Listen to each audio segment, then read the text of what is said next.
What do 30 Seconds to Mars and Nine Inch Nails have in common? Tron ARES. That's what. The countdown for Stranger Things 5 has officially rounded the corner. And we take a look into what Paul Thomas Anderson has coming up in one battle after another, starring Leonardo DiCaprio and Tiana Taylor. All that and much more coming up next. On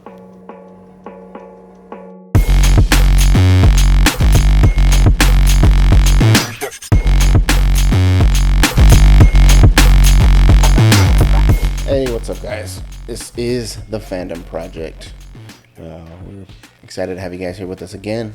This is our second episode of the Return Marathon, or whatever we have going on. How you doing, man? good. How you doing? I'm Jared, by the way. And I'm Nick Sebastian. Yeah, you're right. Forgot that. Yeah, I'm doing good, dude. How we had fun today? We've been hanging out all day. I've been having a blast. We did some golfing. Oh yeah, we did do some Had some Chinese food. You can't complain. We still got to go to the range or something, dude. I Yes. feel like, the way I see you, like, actually swing and hit the ball, I feel like you would be able to grasp onto it quite well. Yeah. You said you went golfing before, right? Not only that though, I'm not left-handed, and I'm using your left-handed. That's exactly what I was gonna say too. But have you gone golfing before? I've gone golfing like when I was like 15 years old. Yeah, it's fun, dude. I just started 2 years ago, and like started getting serious within the last maybe year. Right.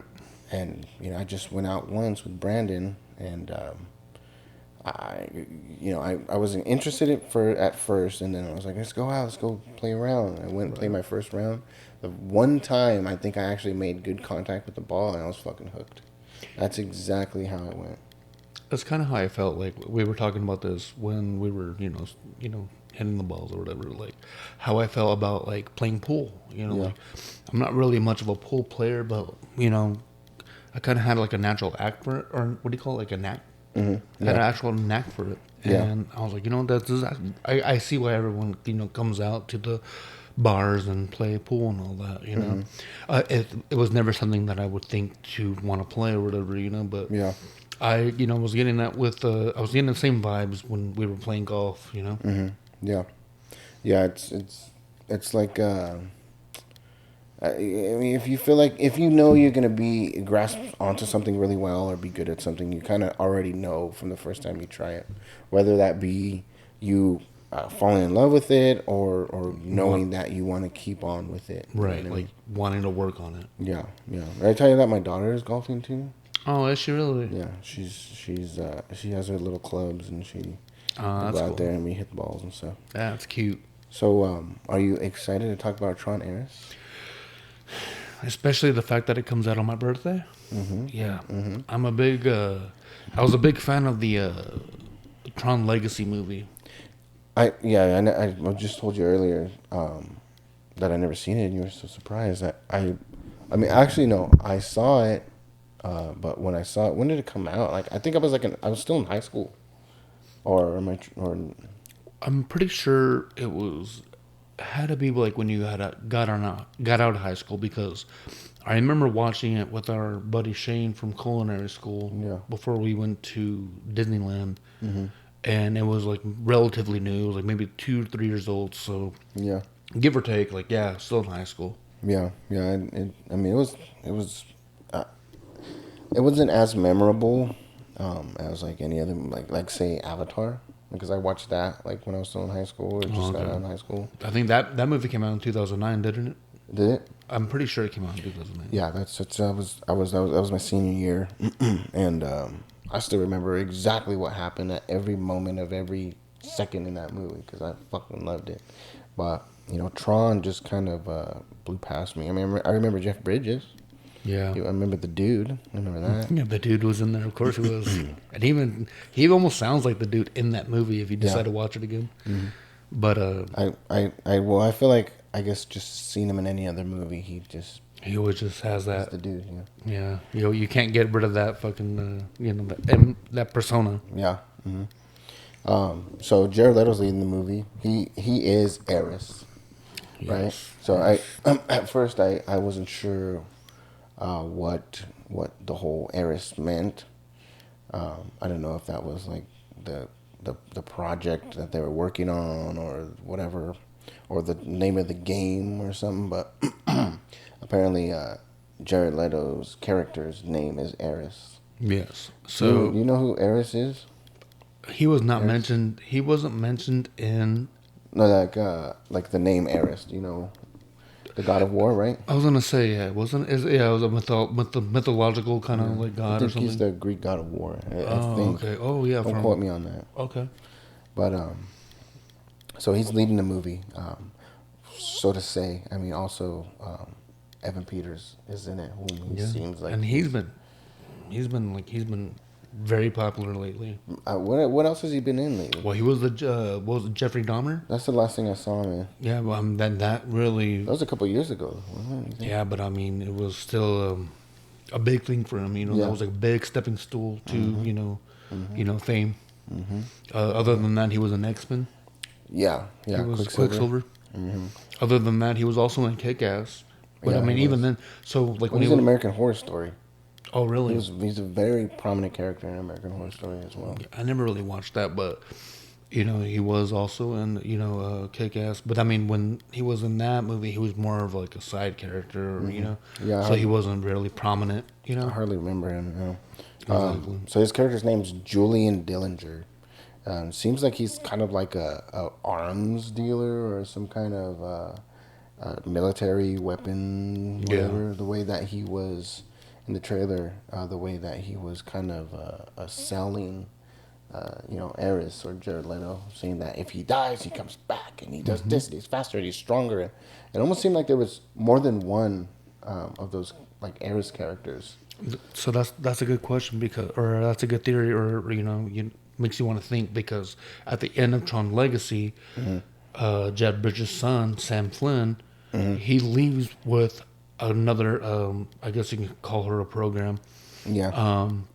Cora, and she was the first one to leave the digital world or the grid and come outside, to the real world. And you have people who want to go into the grid, and you have these programs that want to go into the real world. Yeah. And so that she was the first to do that. And then in this trailer, we're seeing officially it's actually happening, and we don't know how it happens. We don't know how the portal is open for these programs to come out.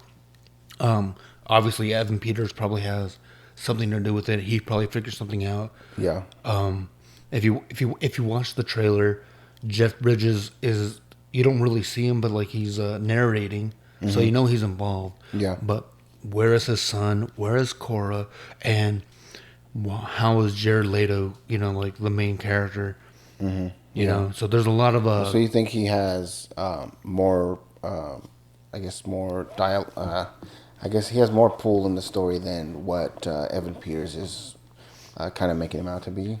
So that's the curious thing, is because like if you watch Tron Legacy, you see that like they do this thing where it's like the good guys are wearing blue, or they have blue outlines, and the bad guys either have orange or red outlines. Yeah. And if you've seen the trailer, you see they come out to the real world, and they're all wearing red outlines. Even like the ships too. Yeah. And Jared Leto is also wearing red.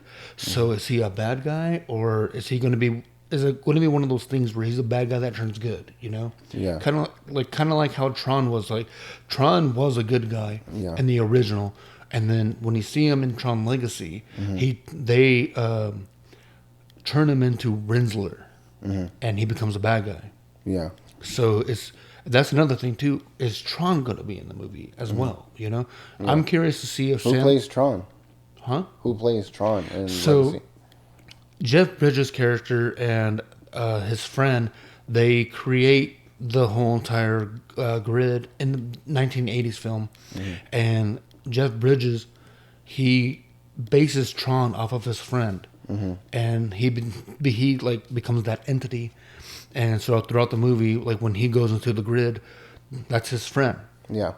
Now, in the second film, Jeff Bridges is gone. He's stuck in the grid, and his son, you see him just flying around, driving his bike, and he still has like he inherits like all the all the like I don't know like the corporation stuff that his dad had, and he's going to a business meeting, and the guy that Jeff Bridges, his friend, had who he had based Tron off of.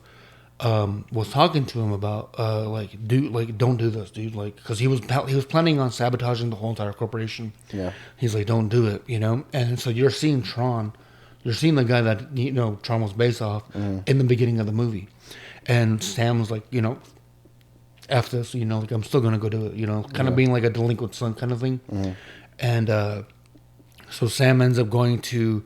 So what happens is he ends up going to the arcade that his dad used to own, which is how his dad got stuck in the grid.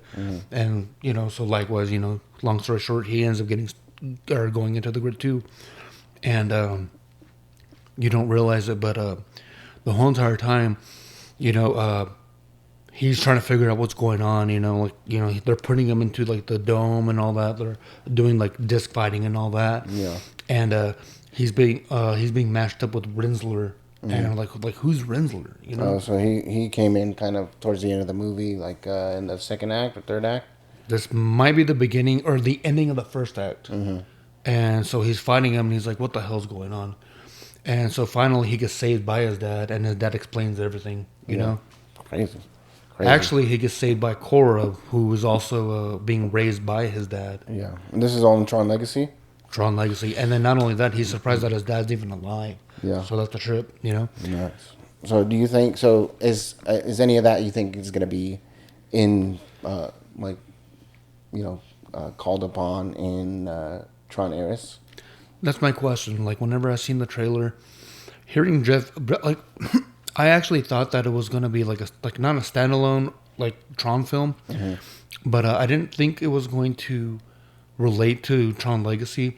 But the fact that Jeff Bridges is still in it, kind of makes me wonder, like, what connections are they going to have, or tie-ins are they going to have to Tron Legacy? Yeah. Are they going to have any, or is it just going to be? Yeah, seeing Evan Peters, the way that he was kind of selling this, Tron ARES, or just selling ARES as almost like the virtual reality of the original Tron is now bleeding into the real world, and it almost seems like it's because of him. Like he's motivated by greed, and eventually there's something that he does to force this virtual reality on the Earth, because it seems like you got bikes, like there's that scene where that bike has the light trail behind it. It's like cutting cars in half, and I don't know if there's one or two things. Either he modeled it on the game Tron or whatever Tron was in Legacy, or he found a way to bring the actual virtual reality, which seems like, because ARES seems like an actual person, but he's a computer program, but he can fight, he can shoot, he can kill. Did Cameron Monaghan is in it? Oh, really? Yeah. I did not know that. Yeah. I didn't see him in the trailer. From Shameless. Yeah, Cameron Monaghan. Yeah, he's on the cast list. You saw him on the cast list. He's also, what's his name, from Jedi The Lost Order, or... Oh, yeah, Cal Kestis. Cal Kestis, yeah. I think so. He was also the Joker in that Batman TV series, so... Is that, like... I think that was a theory, but yeah, he did kind of play like a Joker's character. Oh, he wasn't the Joker? I thought he was the Joker. No? Like his... I didn't watch Gotham, but at the same time I heard... I mean, everything, like speculation, Yeah. No one knows who the Joker really is, but I heard he was like a... It could have been the Joker, like it's like what if kind of thing, Oh, I'm so not they sure. never came out and said that specifically the creators of Gotham? Yeah. That's crazy. I thought they did. They might have. I mean, I've been known to be wrong before, But yeah. So what do you feel like is going to be the I guess I would say, what is going to be the major song at the end of the movie that kind of ties everything together? That Act 3 big battle, fucking everybody's shit's going wrong, got people running around. People are dying. What Nine Inch Nails song do you think? Because Nine Inch Nails is doing the music. Well, yeah, they're doing. What song do you think is going to be playing in the background for that?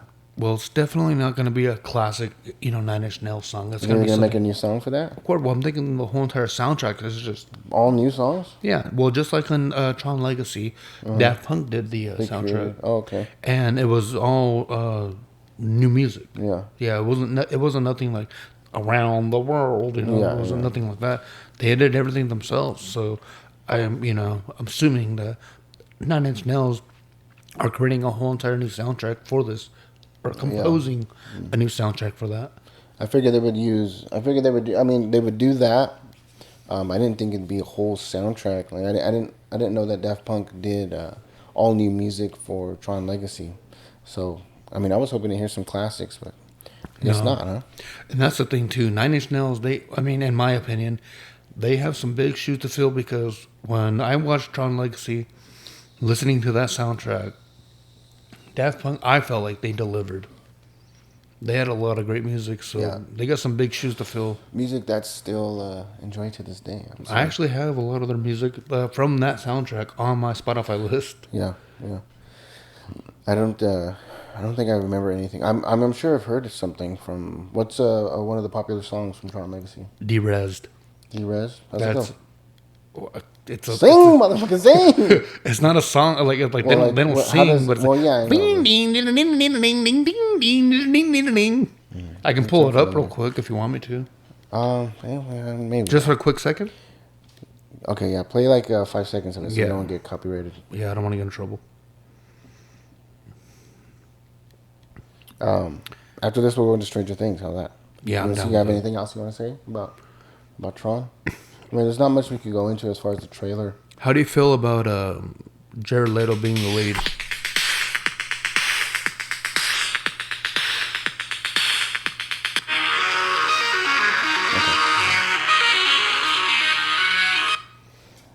I don't remember that song. No. Well, you didn't even watch the movie. Of course, you don't remember this song. I watched the movie, but it was a long time ago. Yeah, but I figured I would have heard it like in the past 15 years.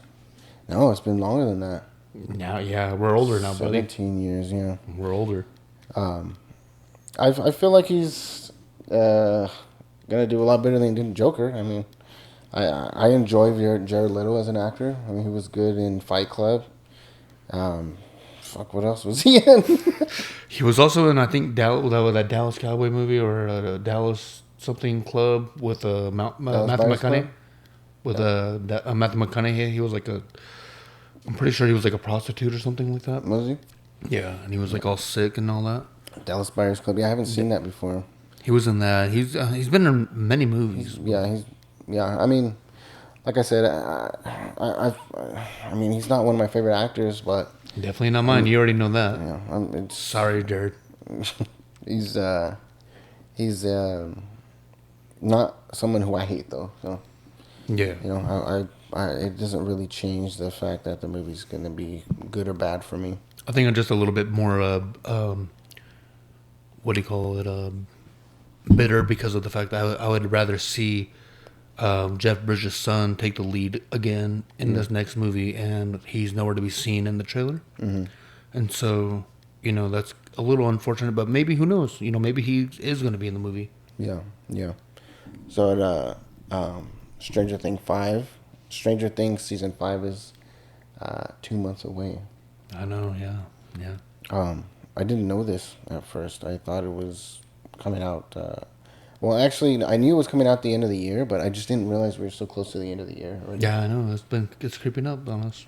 So, in the next 2 months, what are you preparing yourself for, as far as emotionally and critically? As far as the whole entire series goes. Mm-hmm.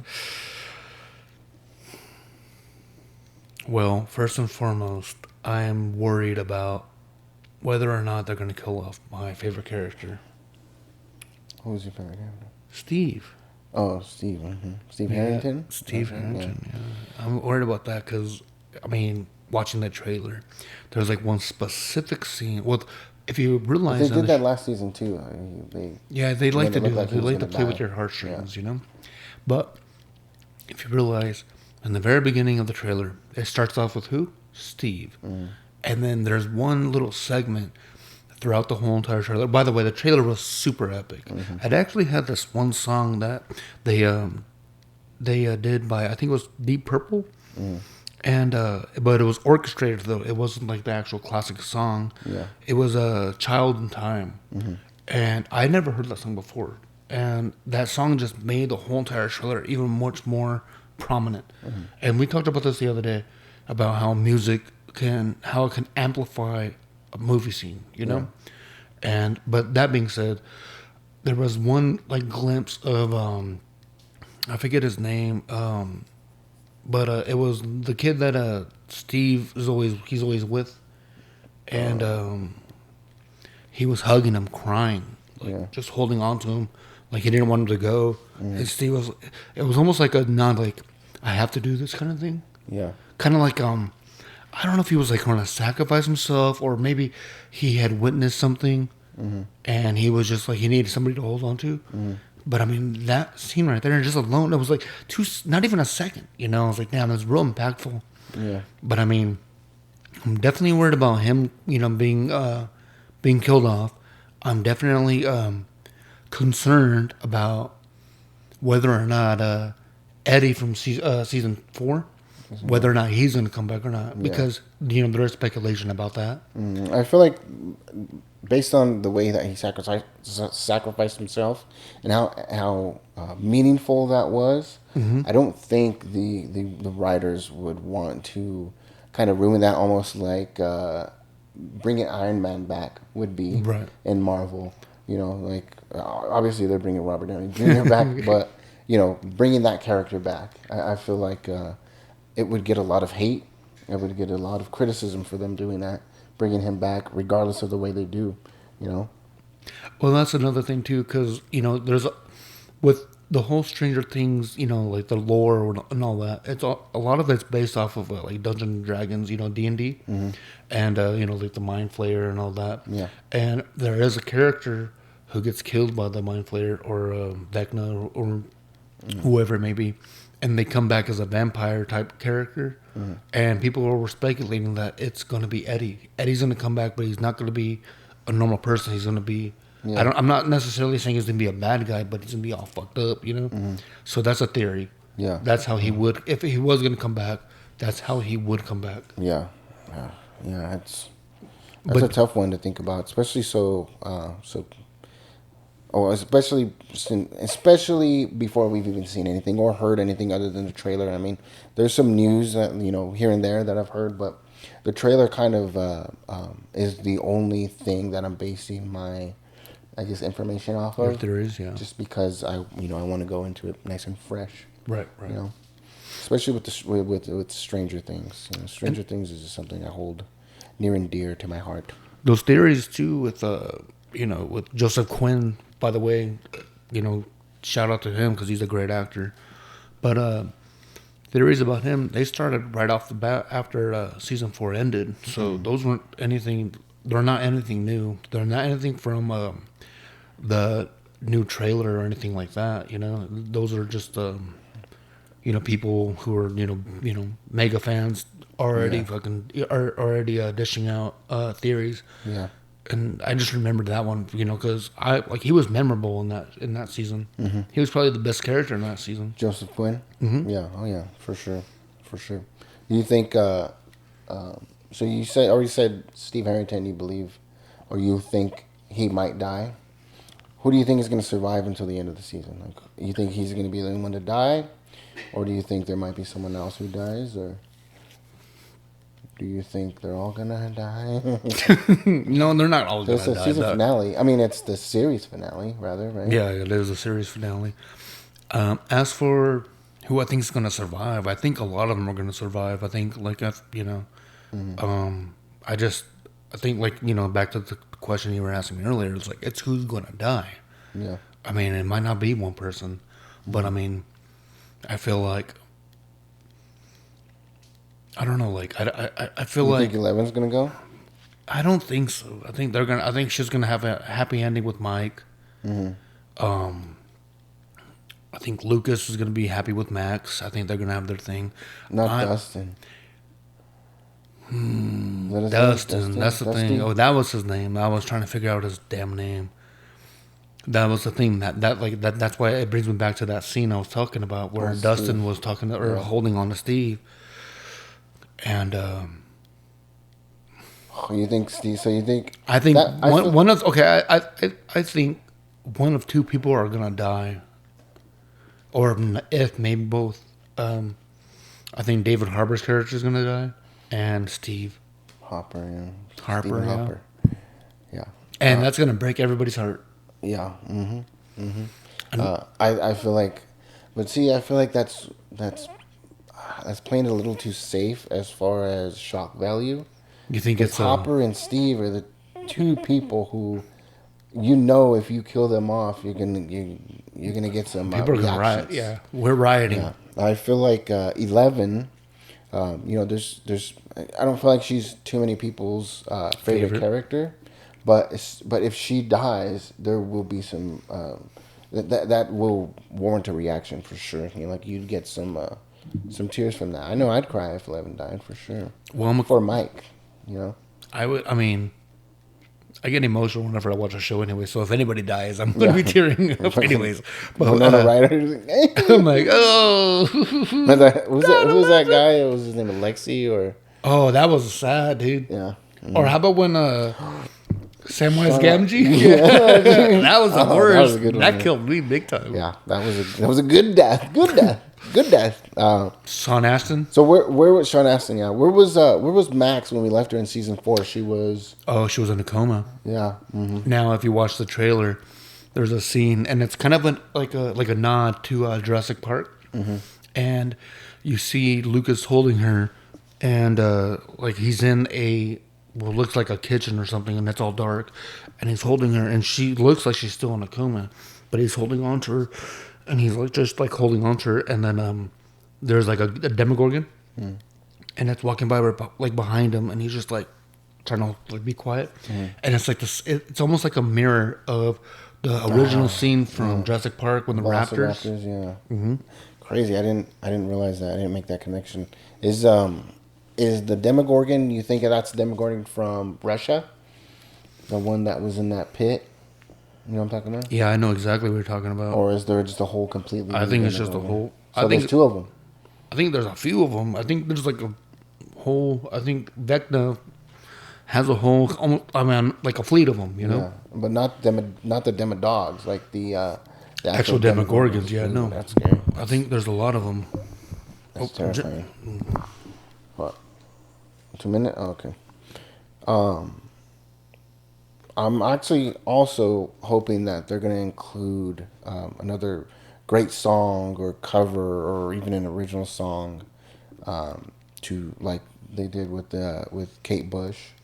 At like I don't know if it's going to be at the end or it's going to be that whole through line with the song throughout the whole series or the whole season. But I'm excited because of like how popular that Kate Bush song was. Yeah, I just can't. If they're gonna try to replicate that or because I trust them to do it. I do very much trust them to do it because they haven't really dropped the ball at all with Nope, this not at all. series. But that's the thing, though. Like I said earlier, they had Deep Purple's "Child in Time" playing in the background of the trailer, and that was an amazing song. Yeah. It felt so well, and it's a song.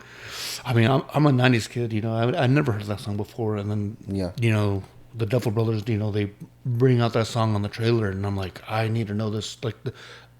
I mean, yeah, it may have been like a soundtrack or orchestral version of the song, but still, it was so good. So I went and downloaded the song and put it on my Spotify playlist because it was so good. Yeah. I'm hoping that they do end up, you know, putting something in there like that. I mean, all the music in this whole series has been amazing. You know? Definitely. But just having that, you know, actually before hearing that well, I've already heard that Kate Bush song, but it was a cover by a girl named Meg Myers. Oh, okay. Who is like, she's kind of like a rock type. She plays rock music, but she created a cover for that Kate Bush song, and that's the first time I heard that song. Oh, really? It was like my ex-girlfriend at the time.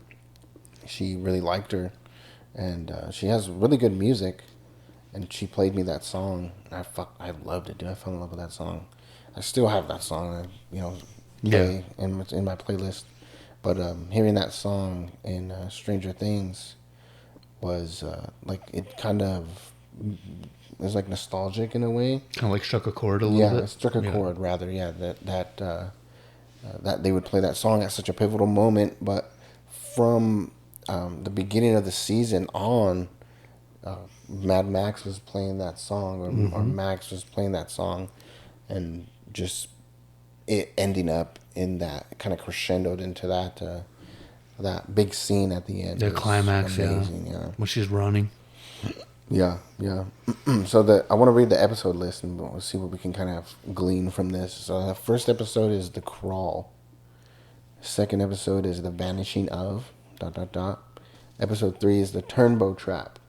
What's a turnbow trap? I've heard of that before. The turnbow trap. I'm not too sure, but I do want to acknowledge that the fact that how long these episodes are. These aren't normal episodes. They're not normal 54-minute episodes. These are really long episodes. These are literally like 4 movies. Damn. I don't know. It doesn't. I guess it's not really something. It's just, what is a turnbow? A turnbow can refer to Turnbow Trailers, a family-owned company that designs and manufactures aluminum horse trailers. Huh. Okay. Anyway, so that was episode 3. Episode 4 is Sorcerer. Episode 5 is Shock Jock. 6 is Escape from Kamazots. Maybe something for Russia. Maybe we're going to Russia in this episode. Episode 7 is The Bridge. And then episode 8 is The Right Side Up. Which is opposite of the Upside Down. Upside Down, yeah. Mm-hmm. And that's what I love about these, the titles of these episodes, because they don't just give them a random, title. They have significance to that actual episode, Oh yeah. Do you have the running length? Yeah, the running length of the episodes. I can try to pull it up. I did send it to you at one point. Let me see if I can pull it up real quick.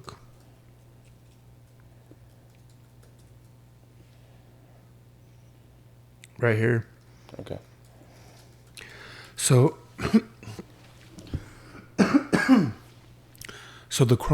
the runtime for The Crawl is 2 hours and 10 minutes. My goodness, that's the first. Okay, that's the first. That's the first episode. The Vanishing of Holly Wheeler is 2 hours and 25 minutes. Then The Turnbow Trap, 2 hours and 5 minutes. Oh my gosh! So the first 3 episodes, that's already 6-7 hours almost. Mm-hmm. And Sorcerer is also 2 hours and 5 minutes. Shock Jock, 2 hours and 15 minutes. Damn. Escape from Kamazost, whatever it was called, is 2 hours and 30 minutes. So they're all 2 hours. All of them, yeah.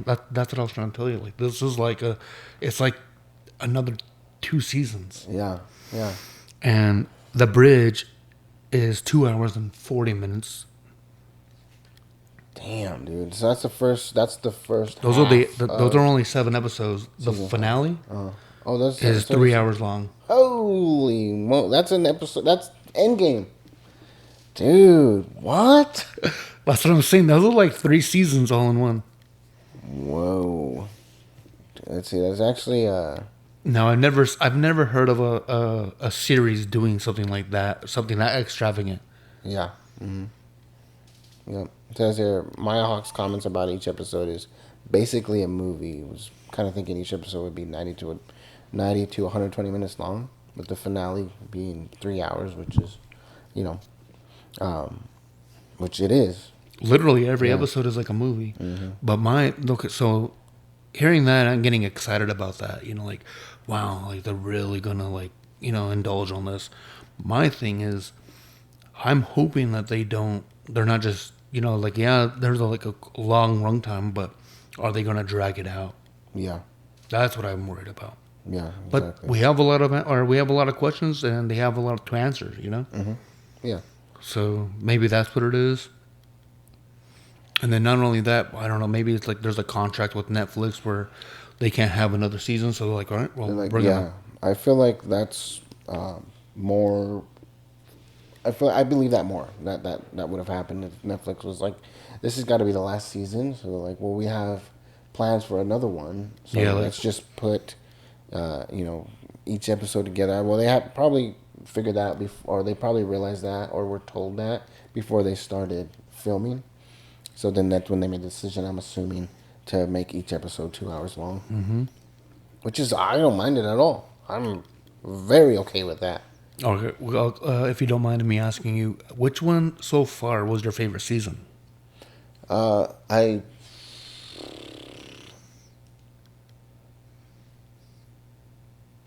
Maybe season, which is the season where they first go to Russia and she rescues Hopper.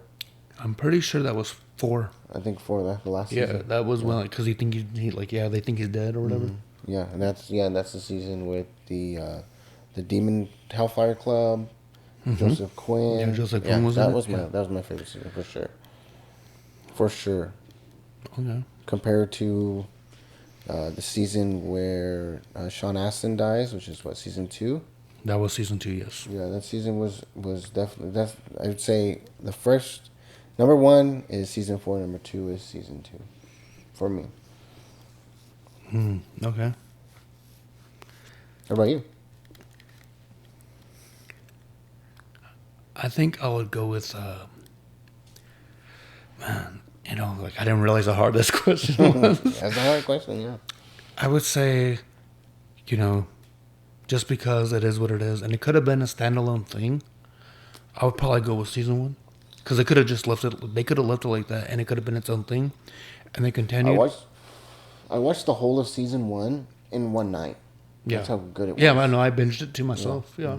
When because I saw it on Netflix, and it was my day off, and I was like, "What is this?" And I turned it on, and you know, it had the whole '80s flair to it. You know, I was like, "Oh, that's pretty cool." And I was like, "What the hell is going on here?" Yeah. And I just kept on binging, and you know, with the whole lights and all that, the Christmas lights, everything just, it was great. You know, it was a screwed up story. You know, Just for what it was alone for a season. and Like the nostalgic factor. But it's, you know, like it's like, as for like my second favorite, it's hard to say because I love Sean Astin in the second season.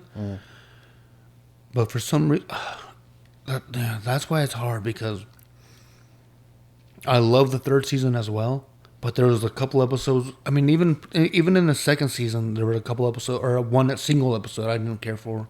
But there was a character in the third season that I didn't care for. But What was that? Was that the other Dustin's fake girlfriend, or not fake girlfriend, but yeah, and that his whole pen pal. Yeah, I didn't like scene that. where they sung, Yeah. scene where they sing the song. Yeah, that was A little cringy. yeah. A little bit. And now going back to season 2, that whole episode where 11 goes and she meets 8, and then they have like their whole night on, you know, Yeah. she meets all her goons or whatever, and they do their thing, which became entirely irrelevant to the whole entire story. Yeah, that's kind of what took me off. I was excited for them all to come back, or at least a few more of them, but yeah, that sucks. I mean, think one did, literal number 1. Vecna. Oh yeah, well Vecna, yeah. So I would say at the end of the day, it's 1 and then 3 are my favorites. 1 and 3. Cool. Yeah, definitely 4 and 2. That's crazy. 4 and 2 and 1 and 3. Yeah, I'm excited for it. It's 2 months away, and there's quite a bit of footage to watch, or quite a bit of show to watch. Which Definitely. I'm excited about. So how do you feel about them breaking it up in chapters, or not necessarily chapters, I'm not but mad like at it. segments? yeah, two halves. I'm not mad at it because it's only a month apart. If it were more than that, like let's say like even more than 3 months, I'd hate it. Yeah. I think they did that with Invincible this last season, Right. and it was like a good 4 months. I think 4 or 5 months. Correct me if I'm wrong, but I think it was about that long. Maybe it felt that long to me. I don't know, but a month is not that long for me to wait, especially. But also after finishing that fourth episode, I think it might at the time be really long. I think it might feel long. Like fuck, we gotta wait a month now. Did you see that? So hopefully that I do feel like that though, because that would mean it was good. Right. Right. I'm not necessarily a fan of like whenever they do that kind of thing where they break up, a season or Especially if it's all dropping at the same, like how it's on Netflix. Netflix drops all the episodes at once. Yeah, right. And then now they're kind of segmenting it, which is weird. Right. I don't know why. What reason do you think they would do that for? Well, I mean, so at first when I heard that they were doing that, when I was watching the trailer, I was like, they always do these kind of things, and I was all upset. Or not all upset. Like, I mean, I wasn't distraught or anything like that, but I was like, oh man, what the fucker?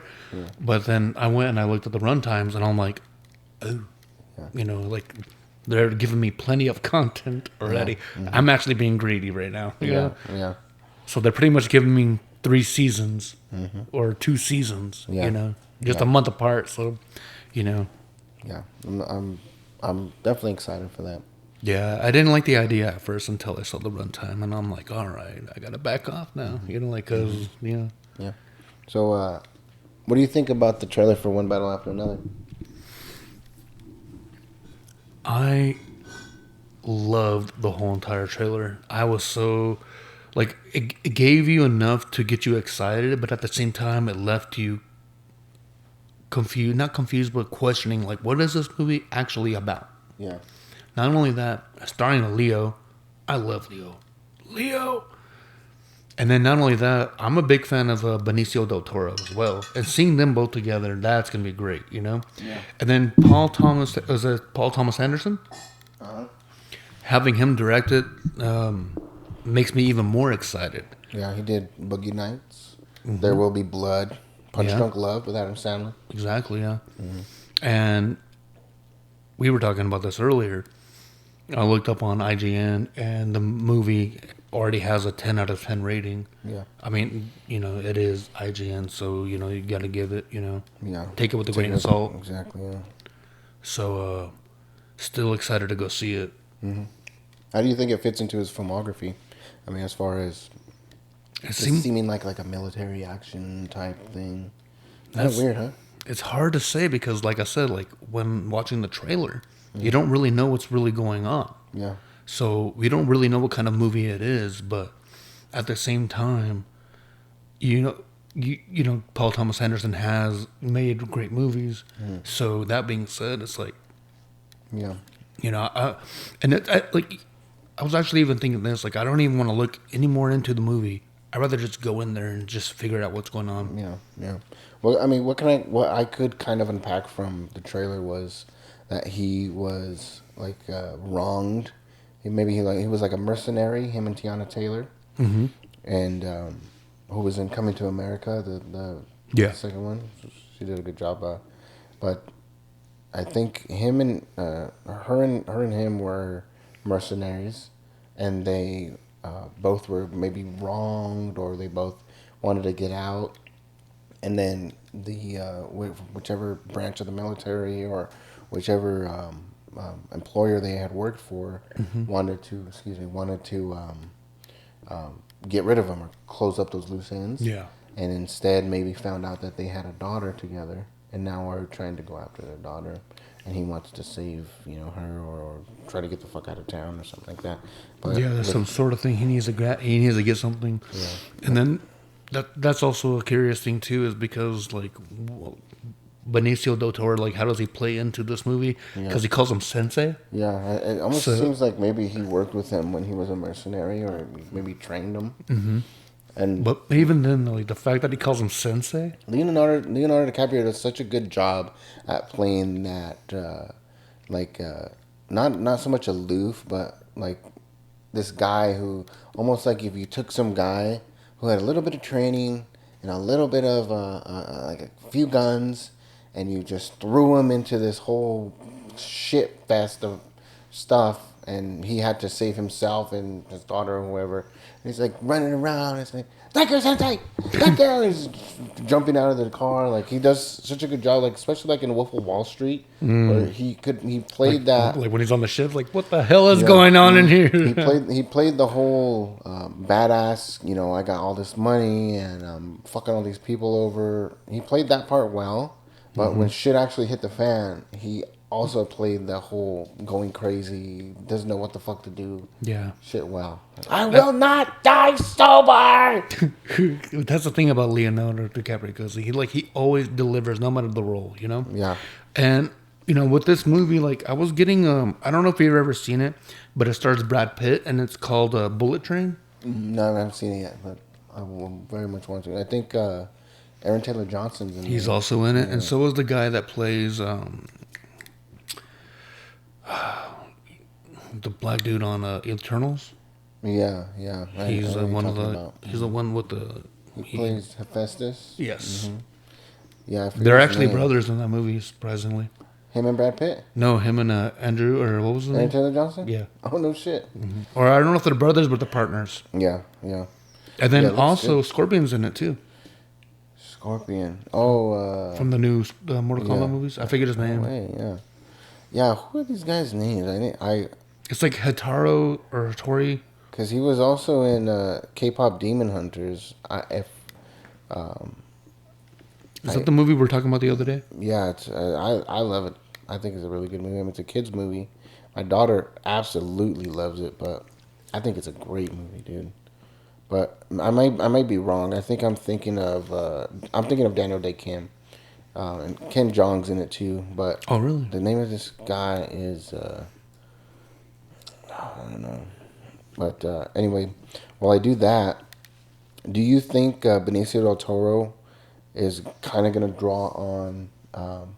No, rather, do you think Leonardo DiCaprio and Benicio del Toro, as far as Johnny Depp and Benicio del Toro, they're kind of, I would say, camaraderie? Like Scene Stealers? No, just like the way that they were as close as they were in Fear and Loathing. How they would be chemistry-wise, exactly. Do you think they're gonna have like kind of the same chemistry as because Johnny Depp and Leonardo DiCaprio are both great actors, and I would say neither one of them is better than the other.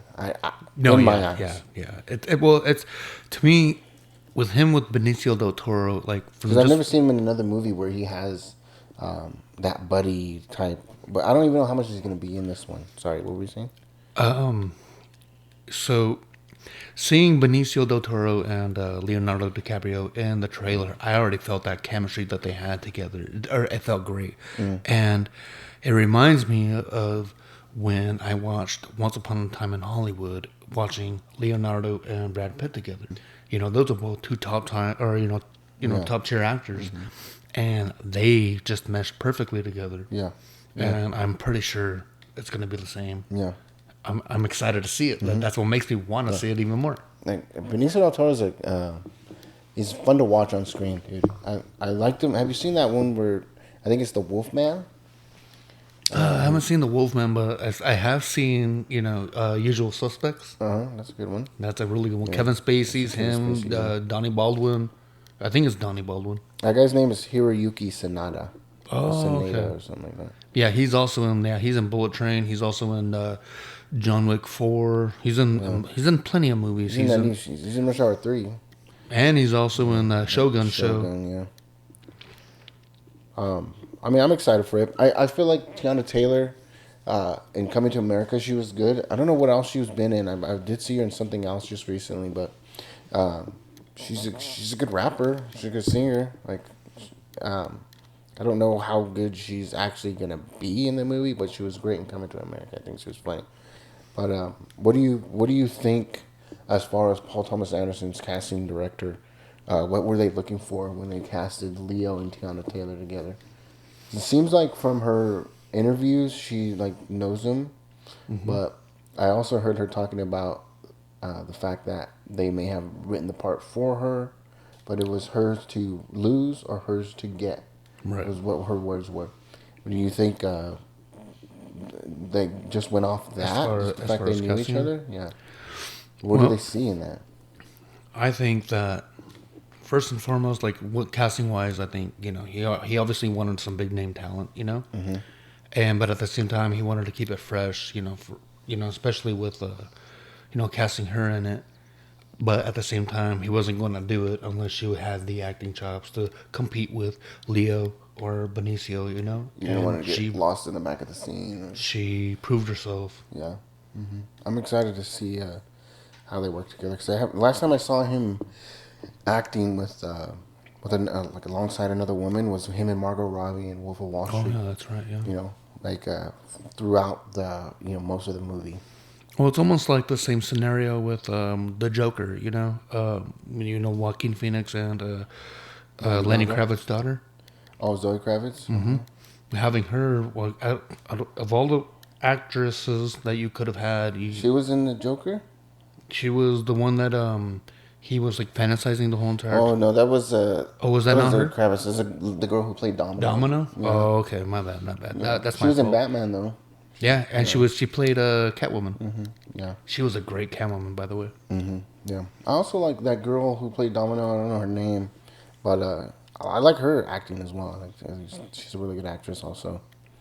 But I see where you're getting with that, like that kind of chemistry between them. Yeah, I think he's trying to reach out for a younger crowd as well. Mm-hmm.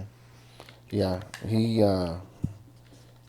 When he was with Margot Robbie in Wolf of Wall Street, I think he acts well with women who are have like really strong personalities on film. You know what I mean? Like or just that character that is written for them is like I guess I don't want to say loud, but like just a big personality. Yeah, just a big personality. I think he does really well with that, the way he plays off of them. And that's the thing about, like with these actors, especially in this movie, which is why I'm so excited to go see it, is there's a lot of big personalities out there on the screen. And these guys, they have to be able to work with each other without trying to overpower each other and work, get the same kind of momentum going. Like, all right, like you're going to do this, I'm going to do that. And, and make it flow rather than competing with each other, Mm-hmm. So that's going to be curious to see. Yeah, yeah. And I'm excited to see that, especially with Benicio del Toro, because I love that guy. Like, he is so unique. He's almost like when I say unique, and I'm not comparing him as if like Christopher Walken. Mm-hmm. You don't meet anybody like Christopher Walken. I have never seen any other actor that's like him. Yeah. Same thing with Benicio del Toro. I've never seen another actor that seems like him. Mm-hmm. So I'm excited to see. You think he could have played Javier Bardem's role in No Country for Old Men? Benicio? That's a good question. Yeah, he could have. He could have, and that's actually a good. Thing that you said that, because he's another actor that's just like that too. Yeah, mm-hmm. He was in. He scared the hell out of me in that movie. Yeah, he was scary. Yeah, he was in The Little Mermaid as well. He played was he really? King Triton. He was King Triton? Mm-hmm. I did not know. Well, I haven't seen the movie. We had talked about that in our first comeback. Oh, that's right. And that was... Yeah, that was... with our other friend? Yeah, with Brandon. He said he was going to see it. I don't know if he saw it. He never told me about it, but I remember after I had watched that movie, I was so in love with it. And then I watched it again, and for the first half of the movie, I was like, what the fuck was I thinking, dude? But for some reason, a switch flipped, and I can't remember exactly when it happened, but I was like, yeah, okay, this is they did well with this movie, because with Disney live action movies, dude, they don't have too good of a A track record. Yeah. That's how I felt about when I watched. So I ended up. I watched Beauty and the Beast, the live action one with Emma Watson. Mm-hmm. And at first I was like, "What the hell is this?" I've only seen glimpses of the actual cartoon, and so I'm watching the movie, and I'm not saying like what the hell's going on, but I'm like, this isn't for me. Mm-hmm. And then I rented a copy of the DVD. This is back in the day. Yeah. And then so I was bored one night after I got off work, and I was like, I'm gonna put it on again and see what happens, Mm-hmm. And I ended up putting it on, and I was like, I actually really like this movie, with Gaston and all that, Mm-hmm. Yeah. I was like, I actually really like this, Yeah, I think I've seen that one. I think I saw it once when it came out, and see it again. It's actually one of my favorite live action Disney movies. I'm looking forward to seeing Lilo and Stitch though. I saw it. Yeah, it was really good. Was it good? Mm-hmm. It was really good. They changed up the whole premise of the movie. Oh, really? They changed it the whole entire. Not the whole entire movie, but there's the whole her staying with Nani at the end. Mm-hmm. They kind of switched that up, and they pulled some stuff out, which a lot of people were mad about. Oh, really? So I want to get into some games, dude, that just recently came out and are about to come out pretty soon. Okay. I'm gonna start with Hollow Knight, Silk Song. So you said you never played Hollow Knight, huh? No.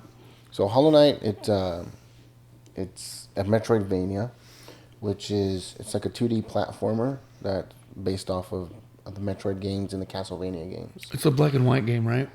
What, the Hollow Knight? Yeah. It's really dark. It's not black and okay. white, but it's like a dark. It's a really dark setting. You're a bug underground, and you go to different areas and fight other bugs. And there's like a through line of you being this knight or I don't know. The reason why I don't know is because I didn't finish the game because it's hard, dude. It's really, really fucking hard, and but the game's good. The game's really good. I love the fighting. I love the play style. I love the graphics. I love everything about it, other than the fact that it's so goddamn hard. Like I couldn't get past the first boss, and I don't know how I played through it more. I don't know if there's like a code I put in, or I think I played on someone else's Switch or something. But I ended up playing some more of it, and I liked it. I just couldn't get past that first boss on my game save. But Silk Song was announced in February of 2019. Oh, wow. 6 years ago. That was before COVID. Yeah. And Crazy. It took 6 years for it to finally come out. Team Cherry, who's the studio that created the game, they announced it and were kind of wishy-washy on releasing information about when it was coming out or what's going on with it. And game design, like game studios, how they are, shit like that. And but it finally dropped on September 4th, which is a couple weeks ago.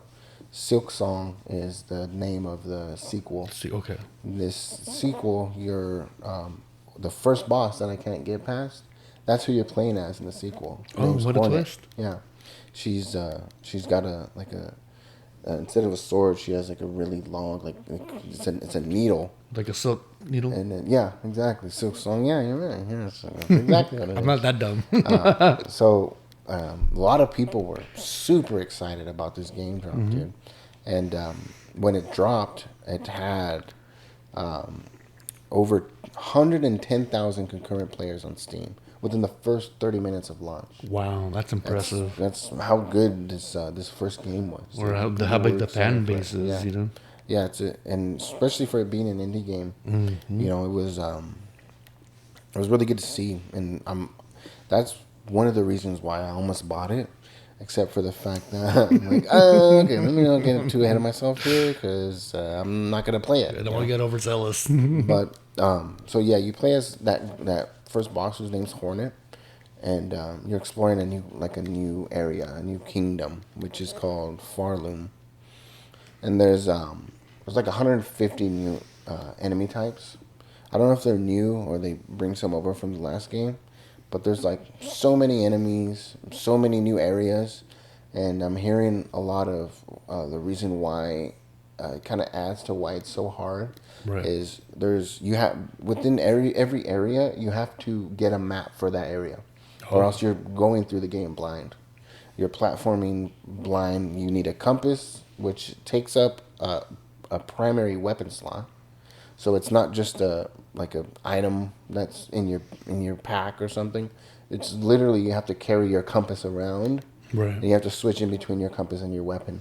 So you carry the compass around to see where you're going within your map, and then you have to buy a pen to mark where you've been on the map. And then you know what I mean? It's It almost has the classic Zelda vibes, because each dungeon you go into, you need to find, like I said, like a compass. You got to find a map, just so you know where you're going throughout the dungeon. Yeah. So that's pretty cool. The thing about the game is it's quite a bit harder than the first Hollow Knight, the first game, and within the first game, that's the reason why I stopped playing the game in the first place. I loved it though. Like I loved the gameplay. Like I said, I loved the style of the graphics, and I don't know how excited I am for Silk Song, only because I wish it were easier. There's no, they don't have like a difficulty setting. Nope. That's kind of like when I first got Sifu. Mm-hmm. That game was amazing. Yeah, but it's hard as fuck. Yeah, I only beat the first boss on that too. Me too. Yeah, that guy was hard as hell. Yeah. The guy in the jungle or the forest or whatever. Yeah. But then they ended up releasing an update. I don't know how long ago, but they ended up releasing an update where you can adjust the settings so you can make it easy. Oh, I gotta go back and play it then. Yeah, that's that was But I mean, the combat in that game was amazing. Yeah. Speaking of Japan or China, Ghost of Yote is coming out in less than a week or maybe a couple weeks. I think on the 2nd of October, right? October 2nd. Right now it's 21st today. So that's about 10 days? 10, 11 days. Give or take. So obviously it's from Sucker Punch, who created the first game, Ghost of Tsushima, and this one's called Ghost of Yote, which is in the Hokkaido region of Japan. So it follows a woman this time, who I think is a mercenary, right? And the game's set 300 years after the first game. Oh, it's 300. I thought it was 500, but okay. 300 after Ghost of Tsushima. Dang, okay, so... And apparently she was like wronged by these guys who are called like the gang Yote or whatever. Like that's... I'm assuming that's where they get the name Ghost of Yote was because it's called the Yote 6. The gang that killed her family, actually. Oh, wow. And so it's the snake, the kitsune, the oni, the spider, the dragon, and Lord Saito, who I'm assuming is probably the main villain. But I'm correct me if I'm wrong, but I think that's where we get the name Ghost of Yote is from the name of the game. Could be where it takes place in, but I from what I read, it's in the Hokkaido region. But there's also like in Ghost of Tsushima, there's like you're in this place and Tsushima is the main place and you're in this other region. You know what I'm talking about? There's like a bunch of different regions. But I mean, I kind of like that whole idea though, rather than it being like a ghost of a region. It's a ghost of a gang kind of thing. You know, like, if that's correct. If I'm correct, that would be. Tight. I mean, that's still. I mean, yeah, that's a good idea. That's a good twist on it. You know. Yeah. So the weapons are a lot more varied. This is what I've read. Like there's dual katanas instead of just having one katana and your smaller sword. Right. Now you have two long katanas, and you have it's called a kusarigama, which is the chain and sickle. So you got the sickle in the throat with the chain. No pun intended, but that is sick. Yeah. Mm-hmm. And then you have obviously you have your bows. Then there's a firearm that they have in this one. It's called a Tanegashima. It's like a matchlock gun. Okay. So I'm assuming because it's 300 years now into the future. Yeah, so obviously. They're starting to make different weapons, you know. Well, they were already kind of playing with bombs and all that in the original. Yeah. So gunpowder obviously is relevant. You also have an Adachi, which is a super big, heavy sword. You could Oh, okay. Like a great sword kind of yeah. thing. I'm like probably not as big as like in Monster Hunter, but like, maybe like a Zabuza. Oh, okay. Or like That would be cool. like Cloud's fucking With the Buster Blaze. That was called. yeah. So I also read about some new camera modes that I'm excited about. There's Takashi Miike mode, which is more visceral, gritty close-up camera work. There's more gore and mud and stuff. Because remember they had all those different camera modes in the first one. They had like the old school Japanese. You can do black and white. Yeah. So they're adding some new ones, which is That's that cool. one, just Takashi Miike. Then there's, work with me here, Shinichiro Watanabe mode. It adds a stylized mood of lo-fi music and a more relaxed ambiance. I would like that. I think that'd be cool, like Especially when you're running. Yeah, When you're running your horse. Yeah, when you got the grass and the wind. Yep. And then you play your flute. Yeah, that's exciting. Yeah. You're not wrong though. I would do the same exact thing. So there's more dynamic weather. I'm chasing foxes with the lo-fi music. I'm excited for that one for sure. Yeah, the most Watanabe definitely is the most exciting to me. There obviously there's gonna be better graphics. It's gonna release on PS5 Pro.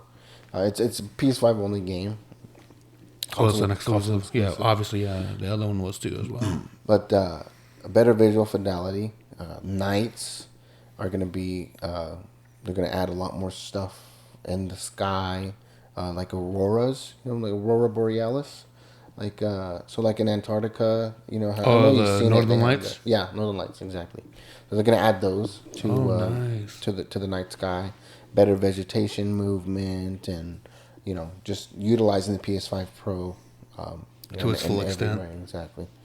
But I'm also interested in how much these features of the environment are going to contribute to like the immersion of the game, versus like just being eye candy. Well, Excuse me. I remember the first time I played Ghost of Tsushima.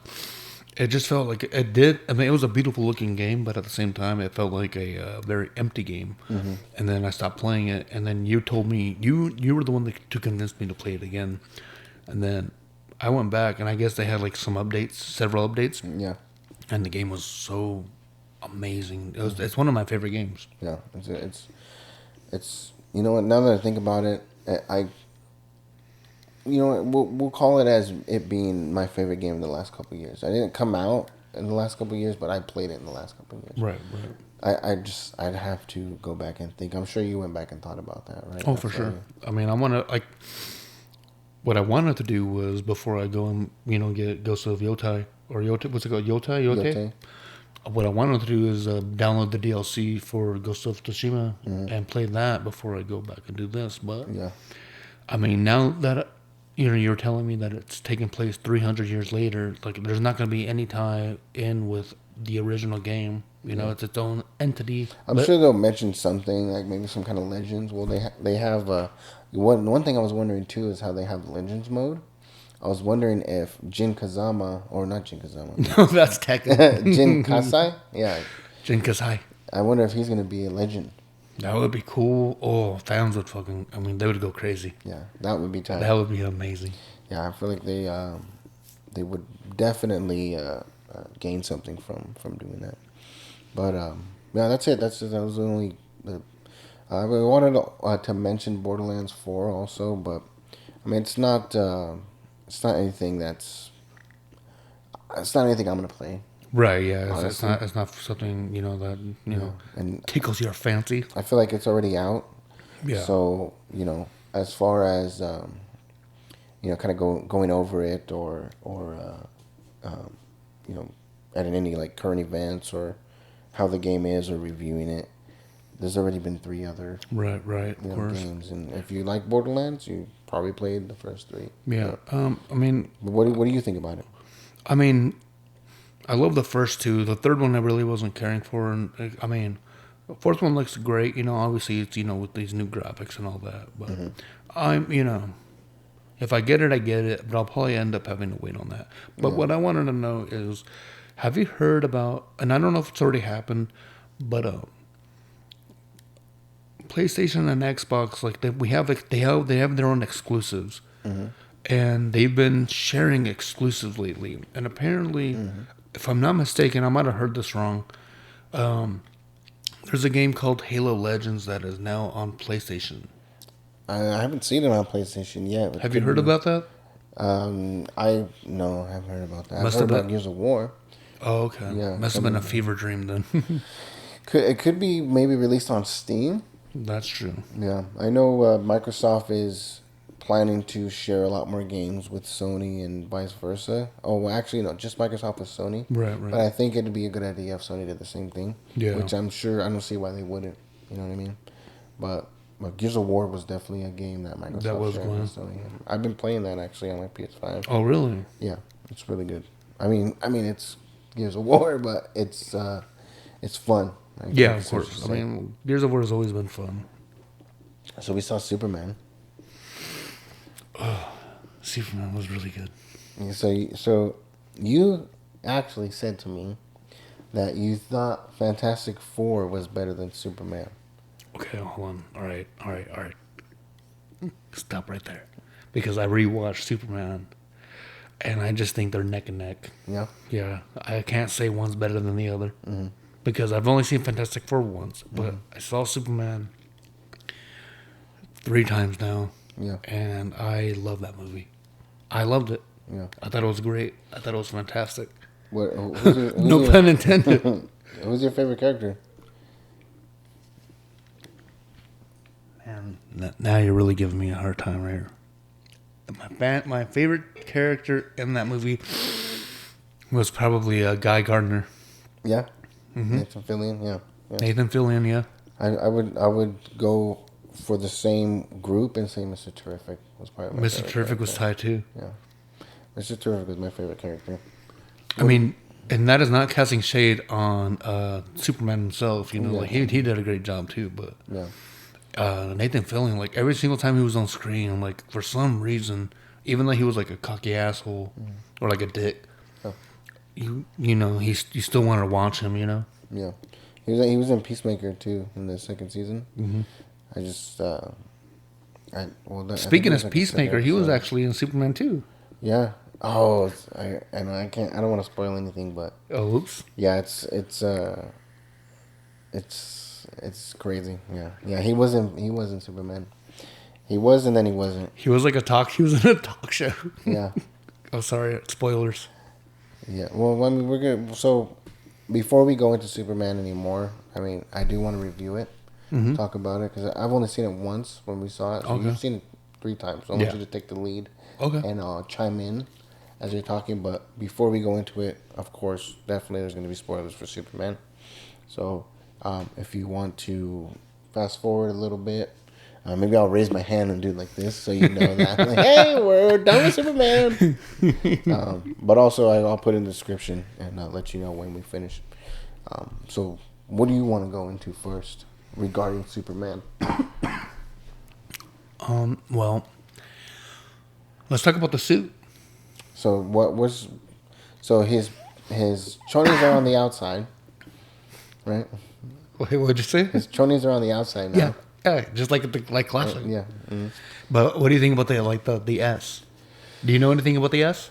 Well, you told me when we were watching it, because I told you while we were watching it that I didn't like it. I don't like the S. Really? Yeah. You remember that? Oh yeah, I do. And you said it's from Kingdom Come. Kingdom Come Superman. Yeah, and I never read anything about Kingdom Come. So Kingdom Come Superman is when he fights Doomsday and he gets killed. Oh really? Yeah. Damn. Like. So that's also that's a throwback to the Zack Snyder film when Doomsday shows up. Yeah. So why is that S different than the other one? I don't necessarily know why exactly the S is different, but it's pretty much like a different, he comes back. It's a different illustrator. So, yeah. It's Alex Ross, I believe. Mm-hmm. It's just the way he did it. Like I said, you can't, I'm not, I know a little bit about it, but I don't know too much about it, Yeah. But I know Alex Ross, the illustrator, he did that design. And So James Gunn went with that design, and I like that way better than Zack Snyder's. Because Zack Snyder's S symbol, he made it more bubbly, like it was more. It was a little bit too prominent to me, at least, you know.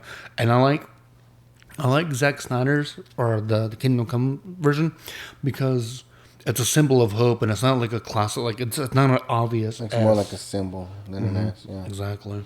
Do you think so? Is James Gunn pulling more from the Kingdom Come comic arc for this Superman movie, or is it just that S? No, it's not necessarily the Kingdom Come story arc that he's pulling from. I think it was just a symbol. But there is a comic, and I'm not too sure exactly. It was like All American something. I can't really remember the name of the comic, but there was. Superman? I think it was All Star Superman. Yeah. But he was pulling more from that comic rather than that Kingdom Come. I think it was just the symbol itself. But as far as suits go, I love that suit, dude. I like it better than I like the Henry Cavill. I like his suit, you know. Don't get me wrong. I thought Henry Cavill was a great Superman too. Yeah. But I mean, I thought his suit was a little too I don't know, like too not metallic, but like plasticky. It had like that plastic texture on it, you know. Yeah. And I like the natural texture of this Superman because he's also he's not full on Superman. He's learning to be Superman, so obviously his clothes are, you know, going to be made of cloth and all that kind of stuff. You know? He's been Superman for 3 years. Exactly, yeah. And how long do you think Henry Cavill's been Superman when we first get introduced? Well, that's a good question. It's been a long time since I've seen those movies, but at the same time, it was during the time where Zod came to invaded. Yeah. So he had to be Superman for at least like 7 years already. Yeah, you know. How do I say this? His underwear being on the outside of his suit. I didn't notice at first. Like that's how good it looks, dude. Like it doesn't look. It's not corny. It's not distracting. It's not distracting. Exactly. It's a really good choice. I think James Gunn made because of the whole like nostalgia factor. People who love, you know, Superman and love the classic comics, and doing that in that way to make it so it's not corny, and he didn't just say put him on the outside. Let's see how it looks. You know, he actually made a good decision. I think, and thinking obviously he knows what he's doing. You know. Yeah. Well, that's the thing. Excuse me. I'm sorry, but so the actor, which I don't know if you can pull him up, but the actor who plays Superman, David Cornsweet. He actually pushed for the underwear. Really? Mm-hmm. And you want to know why? Why? It's because he wanted, you know, people. He likes to go commando. Huh? He likes to go commando. He's like, I like to wear my underwear from the outside. Oh shit! Sorry, but no, because they were debating on whether or not they're going to keep the underwear or not, you know. And he was saying, keep them because for some reason it's going to make the children feel like safer, or it's weird. Okay, I'm right there with you. No, but it's like not comedic, but like more like he's not intimidating. Exactly, yeah, less intimidating. Like than just a plain blue, almost like a scary kind of. Like, yeah, exactly. Like his suit is him, as opposed to he's wearing. But he's wearing like for some reason the underwear on the outside made him feel, or made everybody else feel more safe for some reason. Yeah, I can see. I see what you're saying. And sizzle was what you're sizzling there. You know the steak on the sizzle. What do you think about the X-ray goggles or X-ray glasses? Or the hypno glasses. Hypno glasses, yeah. That's pretty cool. So is that true? That's for real? Mm-hmm. Wow. So that's why they don't know who he is. That's why. So that's a scene that I like is when Nathan Fillion. He's like, Mr. Terrific is like, what are they called? The hypno glasses. You know about them, right? And she's like, and he goes, so he know who he is? And then she's like, if I do, like, you're not going to tell me. He's like, so you know he's Clark Kent? Yeah. He just, like, blurts everything out. Yeah, everything was cool in this movie. I think he did. I didn't know anything about Guy Gardner as far as Green Lantern goes. Likewise. Yeah, I just knew about what's the other one's name? One Ryan Reynolds played? It's hard to say. Like, I'm not a real big fan of the Green Lantern Corps. Yeah. That's the one in the Justice League, right? Well, I only know of two of them. And I didn't know about Guy Gardner, but I knew Ryan Reynolds' character, and then the black one. Mm-hmm. I thought, isn't that the same African American one? Black, yeah. Isn't that the same Character though? No, different names. Mm-hmm. Oh, okay. I thought they were the same. I thought they just made that choice. Oh, Hal Jordan. His name is Hal Jordan. Okay, yeah. And the black Green Lantern was not Hal Jordan? No idea. No, that's not Hal. So the one in the Justice League cartoon is not Hal Jordan? If he's white, then he's definitely no. It's the black one. The black one. Yeah, I don't know his name. Oh, that's a trick. Yeah, I dude, know. Because there's several Green Lanterns. They're actually making a Green Lantern series too.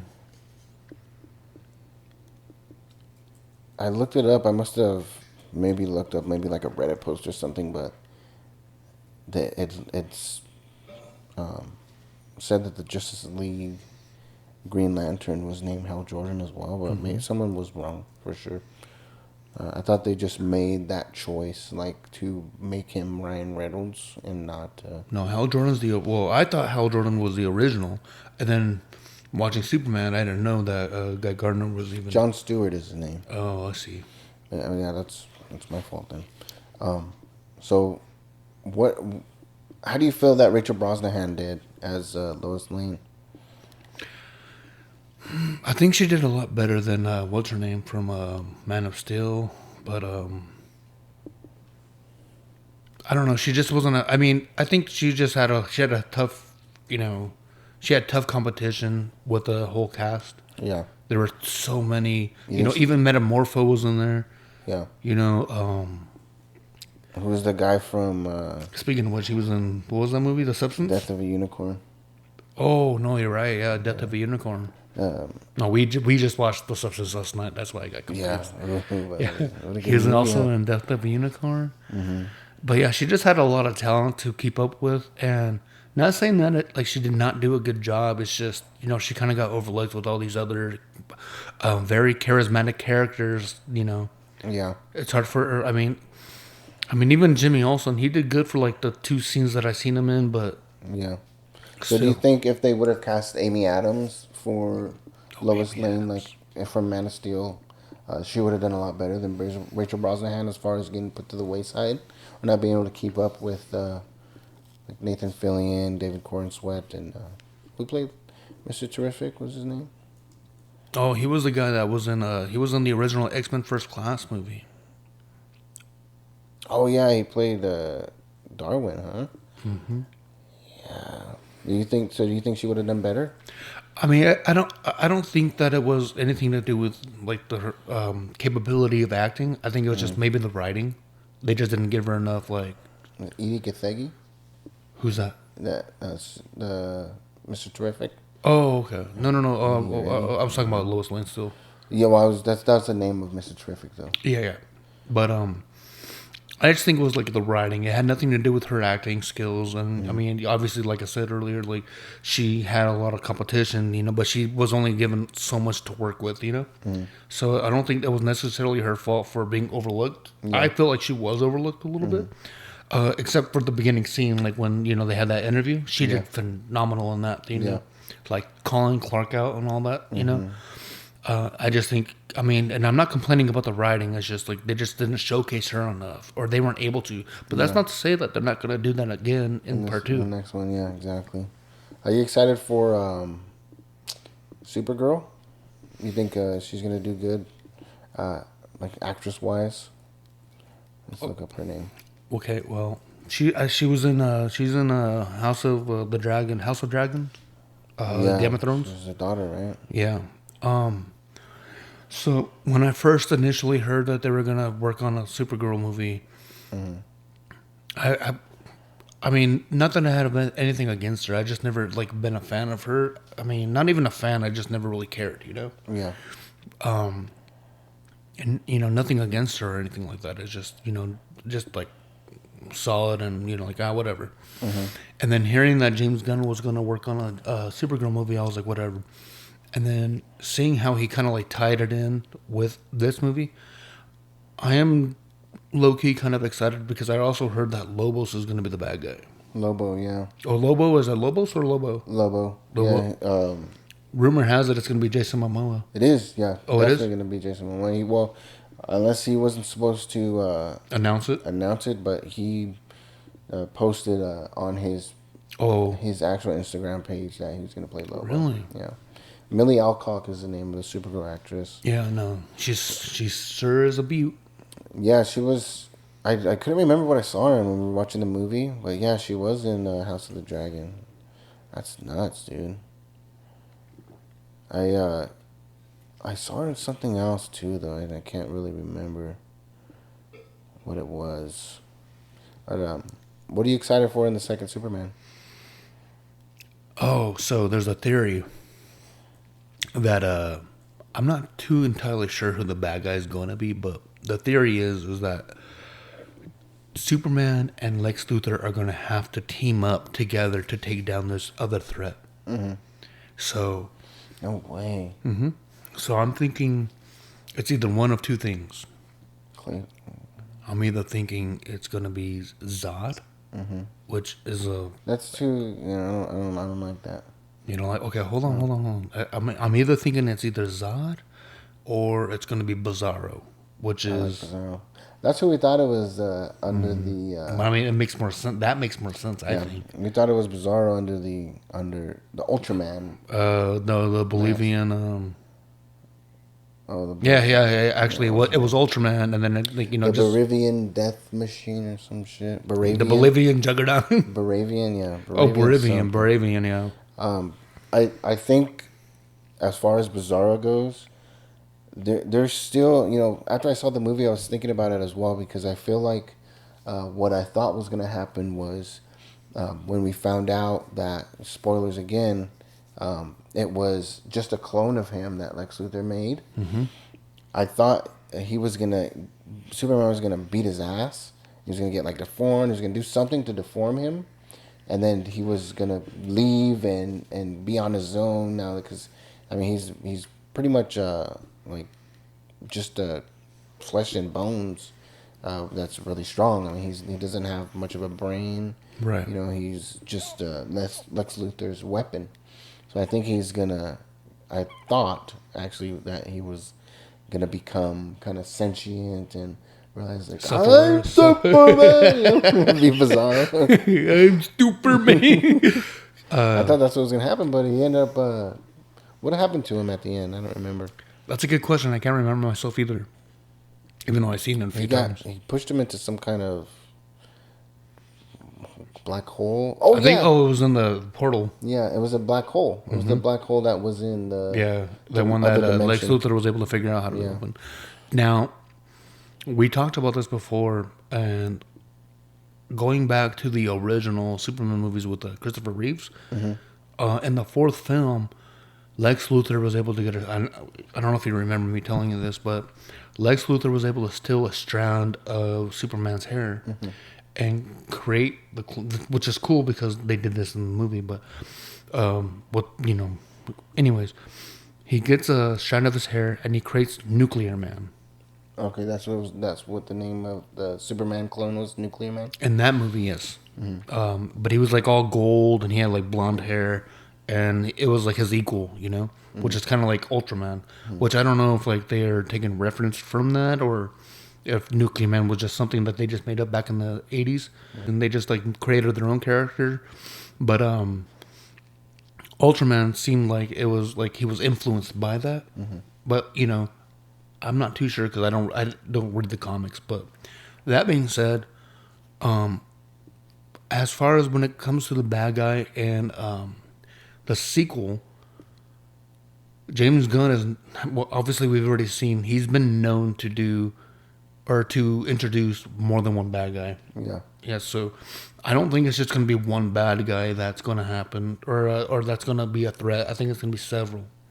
Several? Or Well, I mean, how many bad guys did we see in this movie? In the first one? oh, like including like the kaiju and stuff like that. Mm-hmm. Oh yeah.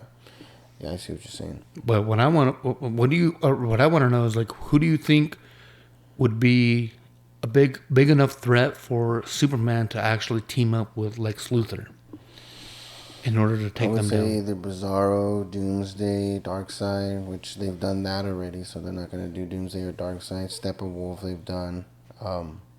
Who's as strong? I mean, the only one I could think of is Bizarro. Like for Superman and Lex Luthor to have to work together, unless it's somebody really smart, like who's that? Oh, am I thinking of Marvel? Are you thinking of Brainiac? Is Brainiac Marvel? It's No. Batman, but Yeah, Brainiac. Yeah, that's the alien, right? well, he's I don't know if he's alien or not. I just know he's a brain. I know he's got a brain. I think he might be an alien. But speaking of aliens, there's also. I was thinking Zod, man. I'm telling you, Zod. But now they've done Zod many times. Well, they've only done Zod twice. They've done Zod 3 times. Once in Flash, and then. Oh, that's right. I forgot Zod. Yeah, but I don't think they should do that. I don't think he would do that. I mean, because it's not just Zod. It's Zod and his goons and all that, you know. So I mean, like, he needs a team. Yeah. So But I mean, you know, like I said, like, it's all speculation. We're all just throwing theories out here and there. But I mean, I don't know. Who knows? Maybe if he does him right, who do you think will play him? huh? Who do you think will play him? Who's Zod? Ooh, who would be a good Zod? Man, Josh Brolin. Yeah.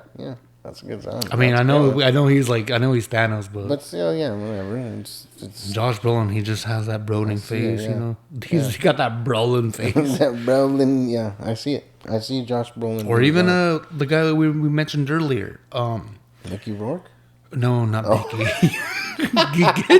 Get his name out your mouth. No, the guy from what was the movie that Paul Thomas Anderson did? This Will Be Blood. There Will Be Blood. There Will Be Blood, Daniel or Day-Lewis. no, not Daniel Day-Lewis. No, not There Will Be Blood. It was Punch Drunk Love. Boogie Nights. Hold on. Damn, I can't remember his name, but he's the guy. Okay, here, let me find it real quick. Just give me 5 seconds. I think John Cena would be a good Zod. Hell no. Give me 1 second. Because this guy was also on Pirates of the Caribbean. But it was like on like one of the ones I didn't watch. He was in a Paul Thomas Anderson movie? I thought it was I might have been mistaken. Let's see. Benicio del Toro. Boogie Nights, There Will Be Blood, Punch Drunk Love. I don't know, but I would say Bizarro. I mean, you saying Bizarro earlier, I think there's because the fact that they threw Ultraman in the black hole, he's still Superman and as strong as Superman, so he's not he's not dead. Yeah, I know that for exactly. sure. Yeah. So maybe that fucks him up and he becomes Bizarro. True. That like turns them into like all being demented and shit. Yeah. But I mean, This guy right here, Javier Bardem. oh, Javier Bardem, yeah. He would be a great Bizarro, or not Bizarro, Zod. Yeah.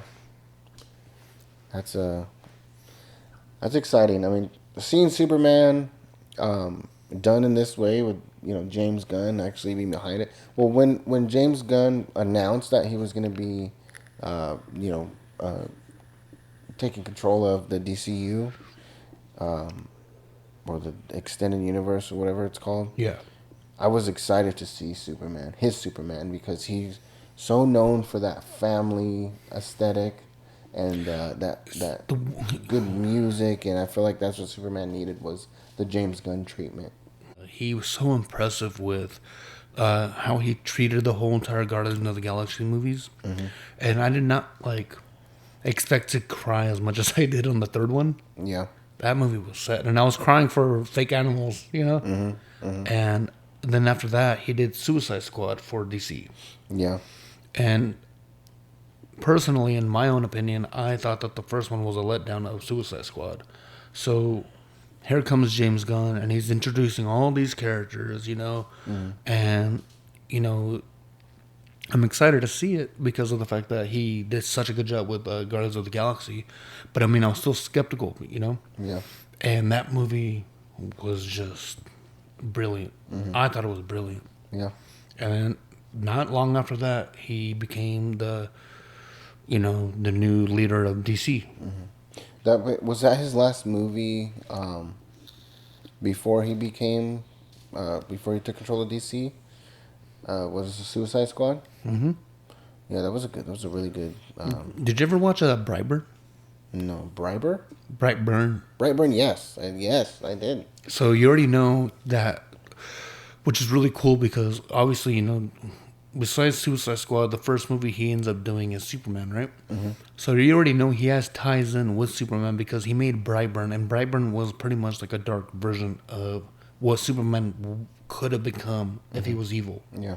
And as a kid, and he did such a good job, and it was almost like a horror movie, Yeah. and he did such a good job, like just handling that well. So, he has range, Yeah, he can do the whole family thing and all that, but he can also do some scary, crap, like what the hell is this? Yeah. It's like seeing that lady pull her fucking, glass out of her eye, or his uncle with his jaw all broken, and Yeah, just that was a good movie. I liked also how they alluded to different superheroes or super villains rather at the end of the movie, where I think they said something like there's floods here and whatever, something like that. Yeah, like it was like a newscast kind of thing, or Yeah. like a panel. That was exciting. Hopefully, maybe he has the time to make another one, which I doubt, but that would be cool. So, as far as Matt Reeves goes and his Batman, what do you think? Would you be excited about to happen, or what do you think is really going to happen? Well, first and foremost, I love the original, or the one that Matt Reeves, they called the Batman. I thought it was that was my favorite Batman movie. Yeah. People probably disagree, definitely, but at the same time, there was so much, like cinematography wise, there were so many like comic book strip like scenes that were just amazing. Yeah. And I almost felt like I was like watching a comic book, Mm-hmm. Now that beginning a sequel in the whole James Gunn era is pretty cool because James Gunn had said that Robert Pattinson's not going to be the Batman that he wants in his DC, what was it, Entertainment Universe or something like that? Extended Universe? Extended Universe? Mm-hmm. Now, the fact that he's still allowing Matt Reeves to go ahead with this movie, pretty impressive. Yeah. Now, the script has already been written. But it's not, this new Batman isn't part of the Extended Universe, right? I'm not too sure. I think I read, actually, let me see. I'm pretty sure James has said no. The film is not part of the main DC Universe continuity. It's an Elseworld story. Okay. Separate saga. But I wouldn't be surprised if he... because he's able to. Yeah, I'm if he puts, maybe one or two characters inside the... Okay, one thing before I get too far in, how about that last scene in the Batman? Whoa. Was it where the Riddler was in jail? Mm-hmm. And did we see the Joker, or did we just hear him, or how did we know that could be the Joker? Was he laughing, or... So I forget the actor's name, but he was also in Eternals. Mm-hmm. And we did see him. We saw his face, but he was just like a mutilated, like he had like a smile that was mutilated, mm-hmm. and he was creepy. Yeah. Kind of like he had the Joker. He had a lot of prosthetics also, didn't he? Mm-hmm. He had the whole Joker mentality kind of thing, or like the aesthetic of Joker, like just being all creepy, laughing and shit. Do you think he's going to be in the new Matt Reeves Batman? I mean, I don't think he's going to be the The main villain? He won't be the main villain. I think he might be mentioned, but now it's kind of complicated because of the fact that Matt Reeves probably realizes now that this might be the last Batman movie I'm gonna make with DC. So I don't think he's gonna, maybe he might have him as a side character. But I did read that the new villain that he has written for the script is a villain that no one's ever seen before. No one's ever seen before. On screen, yeah. So who do you think it would be? Okay, well, so I heard some whispers of Mr. Freeze, and then I heard Mr. Freeze is a woman, and then I heard you say that it's going to be a villain who's not going to be who hasn't been seen on screen before. Mm-hmm. So when I think that, I want to say Tombstone. I think that Matt Reeves universe, I think Tombstone could be done amazingly, as for that Matt Reeves Batman universe. I think it would be fit that whole dark, gritty aesthetic. You know what I mean? Well, that's another thing too with Matt Reeves is the whole entire the way he's doing his movies. It's like the way I see it is like he seems like he can make something who's or someone who's maybe flamboyant or just goofy or cartoony, and make it dark. Kind of like the Riddler. Look how he did the Riddler. Yeah, but he definitely was no Jim Carrey, that's for sure. I like Jim Carrey though. Oh yeah. He has a fucking thing on, it's like being popping on your head. But okay, so my two guesses were, one of them was Tombstone, and then the second one actually my first one was Clayface. Mm-hmm. But James Gunn's doing Clayface, right? For his for his whole villains and heroes and villains or whatever. He's gonna be doing Clayface, Lobo, and there's another one. I haven't heard anything about that. Maybe I'm wrong, but I'm pretty sure he has plans to do a Clayface movie. Oh, or the Court of Owls. What's the Court of Owls? I heard about that too. It's a relatively newer, I guess, group of bad guys that Batman has to deal with. I don't know too much about them, but this is during the time. But I mean, it wouldn't make sense because this is during the time where he was, where Batman had a son, Damian, and Damian was Robin. Yeah. It was during that time era, so it's like later down the line kind of thing, So I mean, if they were to do a third one, I could see that happening. Yeah. But I mean, he doesn't even have a Robin right now, So I couldn't see that happening. I mean, I wouldn't be mad at it. I mean, if they change the story, but I know a lot of Batman fans, they'll probably be pissed off about it. Yeah. So I really think it's gonna be Clayface. So I just read here. Yes, James Gunn is involved in the upcoming DCU Clayface film. So there's DCU, the extended universe, is making their own Clayface film. So do you think, knowing that Matt Reeves will do Clayface? It sounds like blackface or whatever. Do you think Matt Reeves is gonna be in Clayface? Do you remember that joke that on Dave Chappelle, like when he went to the Indian tribe and he went to the teepees, and they called him Blackfoot, and then he took some high sukkah or some shit, and he started tripping, and then blackface, chill out, psh, and they threw water on him, and he's like, it's a Blackfoot. I feel like Matt Reeves wouldn't want to. Who do you think is going to be the bad guy besides Tombstone? Tombstone's the only one that I thought about for sure. That there's a real good chance of him. There is one, especially knowing that we haven't seen this villain before on screen. Right. But I don't know. I'd have to think about that. There is one villain, and I can't remember his name.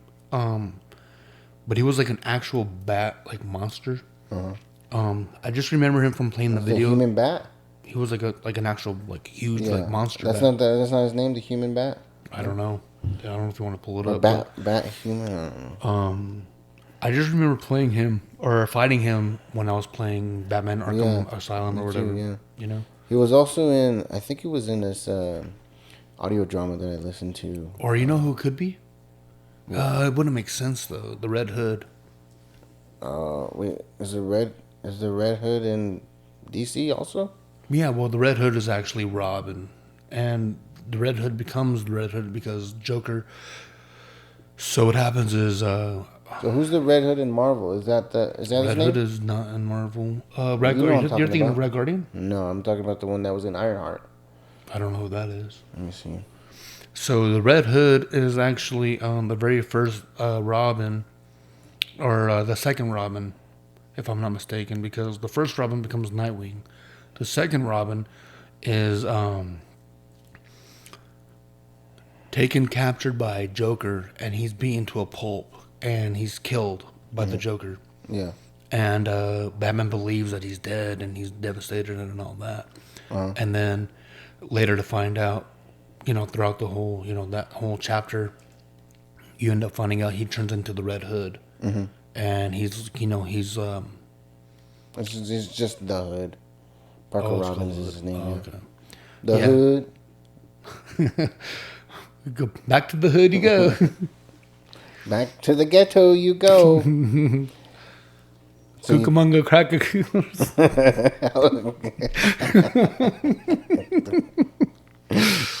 Yeah, so it can't be Red Hood because he doesn't even have a Robin yet, But it could be that Bat thing. But I mean, I don't know. That's a little far fetched, Mm-hmm. I was trying to look up to see who played the human. I don't know if it was the human Bat or what the name was, but man, I wish you would have seen Ironheart because Obadiah Stane's son is in it. Spoilers for Ironheart, but Obadiah Stane, Jeff Bridges. Yeah. He was in. His son was in Ironheart. He's becomes kind of a villain towards the end, but it's pretty cool. They make that reference, like the whole Iron Man, Ironheart thing. Right. Well, there was another character that was in. It was in the third. Man Bat. Oh, okay, that's who it is. Yeah. But there was another character that was in Batman Arkham Asylum 3, and I forget the actual name of the game, but it was a real demented side quest. Mm. And throughout the city, when you're just cruising around, you would see these dead bodies, and there was it was like a serial killer, and I forget the name of the guy, but you go around the town and you're finding several ones, and you're finding clues on where this guy's at, and eventually you find him, and he was an ex-prisoner from the asylum, and he had escaped, and he did all these killings. This is in Arkham Asylum. Mm-hmm. I forget his name though, but I mean that was probably one of the most eeriest villains that I faced in the Batman games. Yeah. I wouldn't be surprised to see that. I mean, especially with the whole way Matt Reeves is going with his Batman, I'm reading right here. The villain is supposed to have some connection to Bruce Wayne's past. Oh, really? Yeah. There's some wild card options here that I just pulled up. Hugo Strange. Oh, yes, I've heard rumors of Hugo Strange.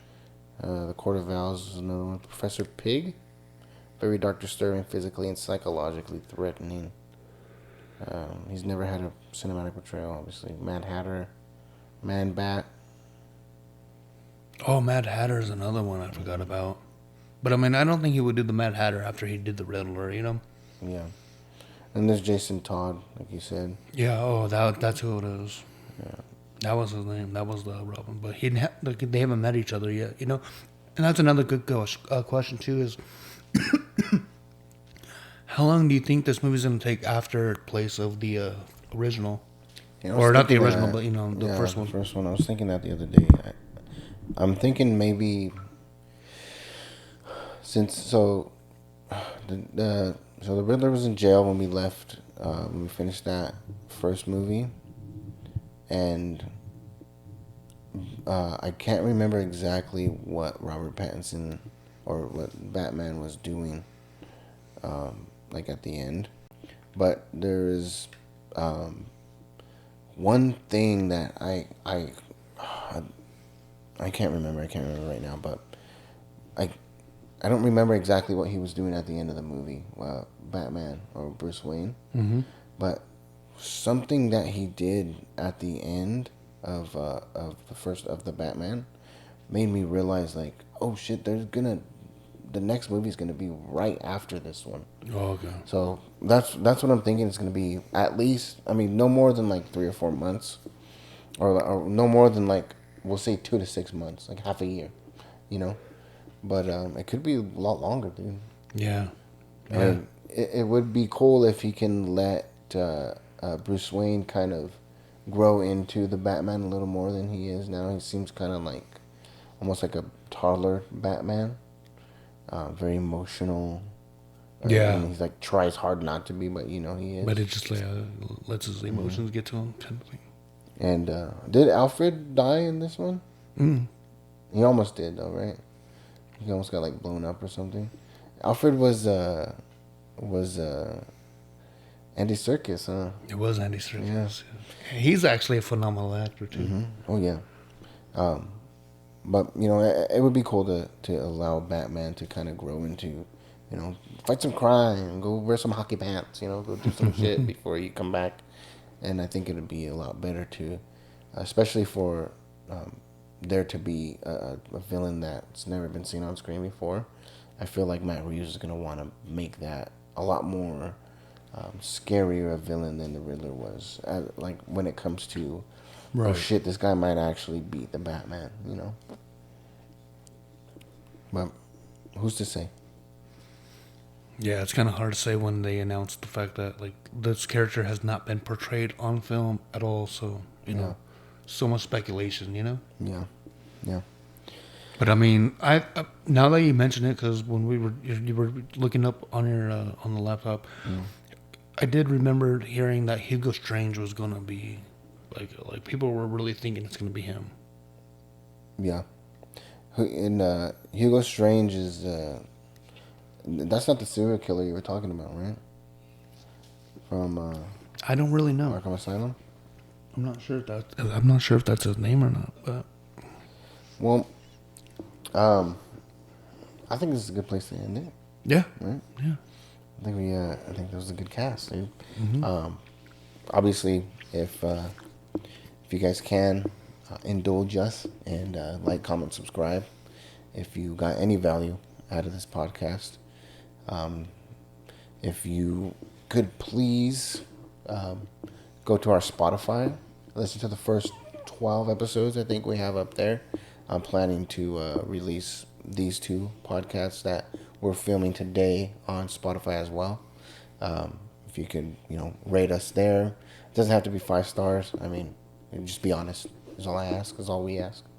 And if you enjoyed the podcast, stay tuned for more.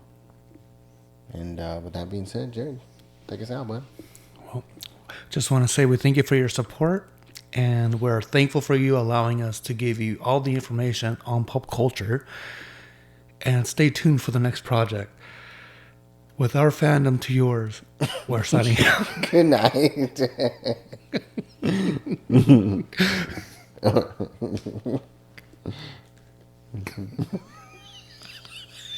Did you know I was going to do that? Did you know I was going to do that?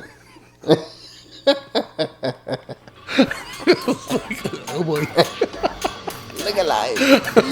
Why don't look alive?